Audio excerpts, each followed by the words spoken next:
woman with schizophrenia enters into our psych ward and she's claiming the FBI is after her. This was after she shot across the street into her neighbor's front door thinking that they were spies. Welcome to Jay's Psych Ward Stories. We are living in a psych ward. I'm quite sure this is psych ward. I'm quite sure. Welcome to Jay's Psych Ward Stories. On this channel, I'll be telling you some sensational stories from my time working in the psych wards. Originally, I posted this content on TikTok where I amassed over 970,000 followers, telling psych stories, going viral all the time. But as you probably know, TikTok is on the chopping block. And I've been procrastinating bringing Jay's Psych Ward Stories to YouTube. Should have been did that, but we're here now. So expect weekly content, expect some shorts. I will be taking personal story submissions at jpsychwardstories@gmail.com, and you can find that in the description. I'll obviously be telling my personal psych ward stories like I will be today from when I worked in the psych wards. And then I'll be making content giving you advice that they won't give you in psych wards and secrets that they don't tell you. So definitely like this video, definitely subscribe, and check the links in the description after the video. Now let's get back to the story. So were the delusions of the FBI being after this woman actually true? Well, clearly they were to her. She comes into our hospital and I'm the technician that has to check her in. So first they go down to the emergency room, they're processed, and then they decide what floor they're gonna send the patient to. And they will call, ask if we have any beds, send the patient up, and we'd receive them, and me, a technician, will come to the door, grab the patient, often in a wheelchair, from the emergency room technician, and then I'll bring them into the assessment room.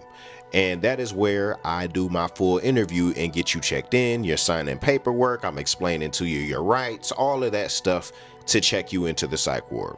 This woman, she was dehydrated. She looked like she hadn't slept in weeks. Nevertheless, when it was time for me to interview her and ask her about what brought her into the ward, she started by letting me know that the police brought her here. And she said her neighbors are spies and she believes that the FBI or CIA, the government, they're watching her. They put cameras in her house, microphones. You know, it sounds like the run-of-the-mill, grandiose, delusional thought patient that I have seen hundreds of times. But what did we learn from TikTok?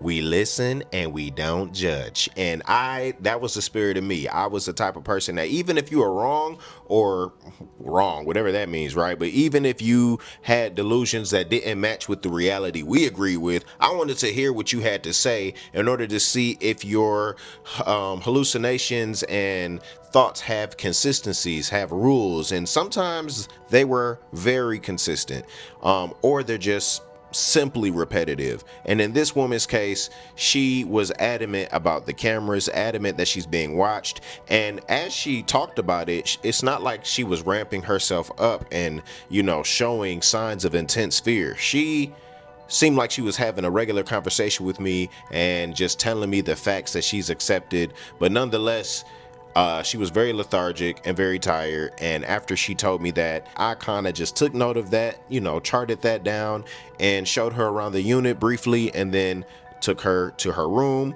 where she slept. And she said before she got into her room, at least I can lay low here, right? As if now they won't be after her. Day one goes by. This patient stays in her room. She sleeps. She doesn't want to really get up and walk on the unit or anything like that. Day two goes by. She's mainly in her room. She'll get up, peep her head out the window. She came to get a couple of cups of decaf coffee, you know, things of that nature, but wasn't in groups, anything like that. Mostly sleep throughout the day. And she would definitely get up to get medications. So one fateful day, these men in black suits show up to our unit. They show up to the door. Now we have two doors to get through in order to get onto the psych unit. And we were on the highest floor in the hospital. So, you know, nobody's getting in or out without clearance. And there was only one way in and one way out.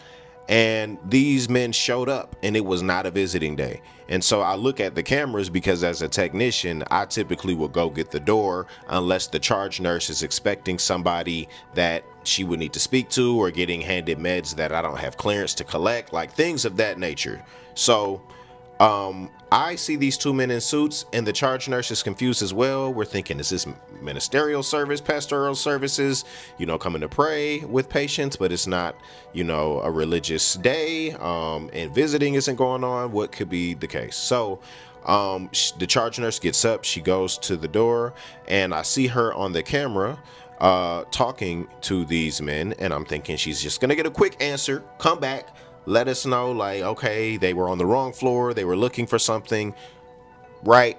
But she's taking a little bit longer than what we'd expect. But nobody is really really freaking out or anything like that, because at the end of the day, it's just like, contrary to popular belief, psych wards are pretty dull and boring. Like, when things happen, they happen, but most of the time people are asleep, people are on zombified medications, or there's therapy groups going on that keeps things light and peaceful and stuff like that. So that's actually true, but it can easily go down, and we relish the times when nothing's happening. So that wasn't that big of a deal. We're like, okay, we'll hear back from it, back to whatever we're doing. But she comes back to the floor, and she goes into the back office and closes the door.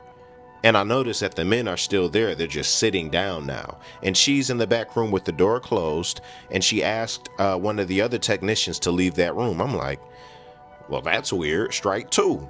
She hops on the phone, and she's back there for maybe another 5-10 minutes making all types of different calls. And I'm not just here watching like a fly on the wall. I'm seeing this periodically because I was on rounds, which means every 15 minutes I'm checking out the unit, seeing who's doing what, making sure we got a mark of who's where, because people could be trying to off themselves. You might find people getting busy in each other's rooms. Like, we'll get to those stories eventually, man, if y'all stick around, because I got so many of them, hundreds of stories. But anyways, I was on rounds, so I would come back and see her having these conversations, and I couldn't get any inkling off of her body language what this could be, and so I'm just waiting to find out.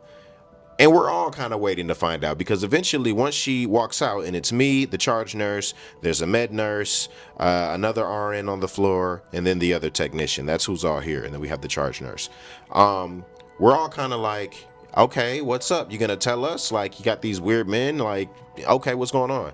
She says, I just got done talking to the hospital supervisor. I just got done talking to the psychiatrist, and all of these higher up people in the hospital, because she said basically these guys have clearance to come and guess what patient? The woman that came in believing that the FBI, CIA, government is after her. And our instructions were to gather her belongings, to gather her paperwork and filings, and they are to be handed over to these men, and she will handle that. We are confused beyond all confusion, because this is super atypical. Matter of fact, it's never happened. And obviously these men were from some higher agency, and she told us, hey, you're not allowed to talk about this patient. Like, we have to give this over, and I can't say anything else about this situation. But that is the orders that I've been given, and that's why she was adamant to the people that she talked to in the back room to get the clearance that these men were claiming they had.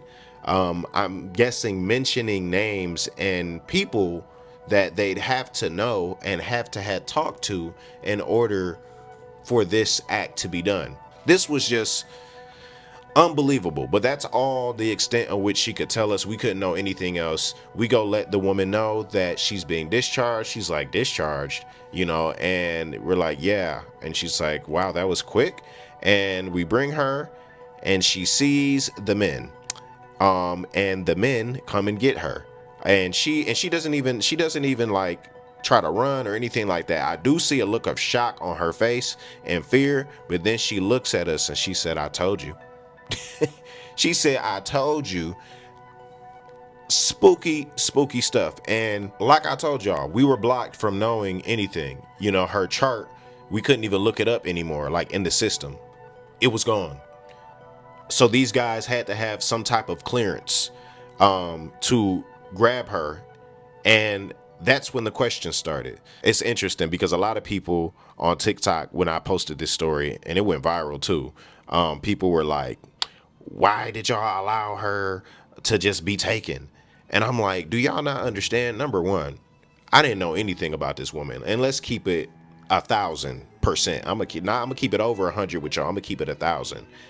Even if like I am not getting paid enough to try to stop a woman being taken by some men in suits that claim they have the right to take her. Like, I asked just enough questions to be sat down in my position, and I wasn't about to reach back. I don't know this lady from nowhere. And granted, y'all also got to remember, she did aim a weapon across the street and shoot into her neighbor's front door. You think I'm ready to take a bullet for that? To stand to advocate on the behalf of something that I have no knowledge about?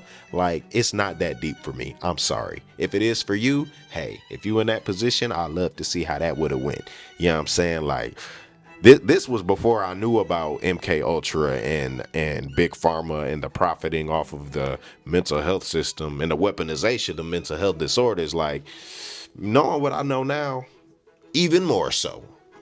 I'm sorry, Miss Susan, but hey, but on this channel, we are on a serious tip gonna get into what type of stuff are they doing, because it left me with a lot of real questions. Like, for instance, if they came to this place, to a psych ward, to come and collect this woman, what does this say about psych wards in America? Why would the FBI or CIA be interested in a woman of her caliber? Older, seems senile. Like, what could she know? Could she be capable of? Like, why would she be a target of going through such endeavors to get to her? Like, that seems pretty risky. Like, I'm out here talking about it. And then the other question that I had, that I was surprised not a lot of people had on my TikTok, but like, how did she end up coming to the psych ward after shooting a gun into her neighbor's door? And not jail. Now, I've seen some people come to the psych ward after doing a petty crime, like maybe getting into a bar fight, or being out wandering the streets intoxicated, something of that nature. They'll take you to the emergency room, or some people, to stop from going to jail, will say I'm suicidal or something like that and end up in the ward. But typically, when you do something crazy, you know what I'm saying, you're going to jail. So that seemed like a jailable offense, in my opinion.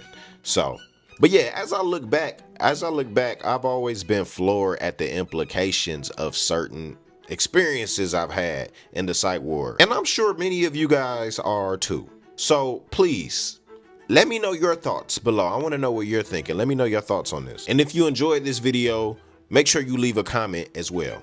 And let me know if you're from TikTok, because I just want to know. Some of y'all are from TikTok and some of y'all are native here. So if you're here new from YouTube, let me know that, because that means we jumping in this algorithm, man. But I'm excited to do this on YouTube, even though like the cancellation of TikTok and the strong possibility of that at this time has brought me to finally start something that I wanted to start on, the Psych Ward YouTube journey.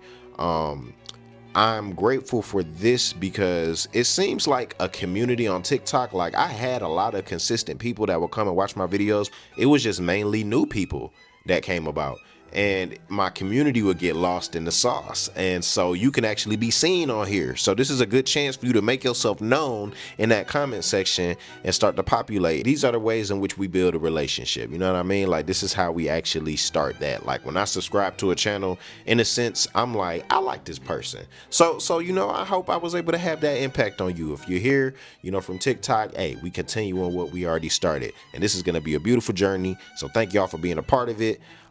Subscribe, like, comment, let people know this is the channel to go to. I'm gonna see y'all in a week or less. Subscribe for more stories, and I'll catch y'all in the next video.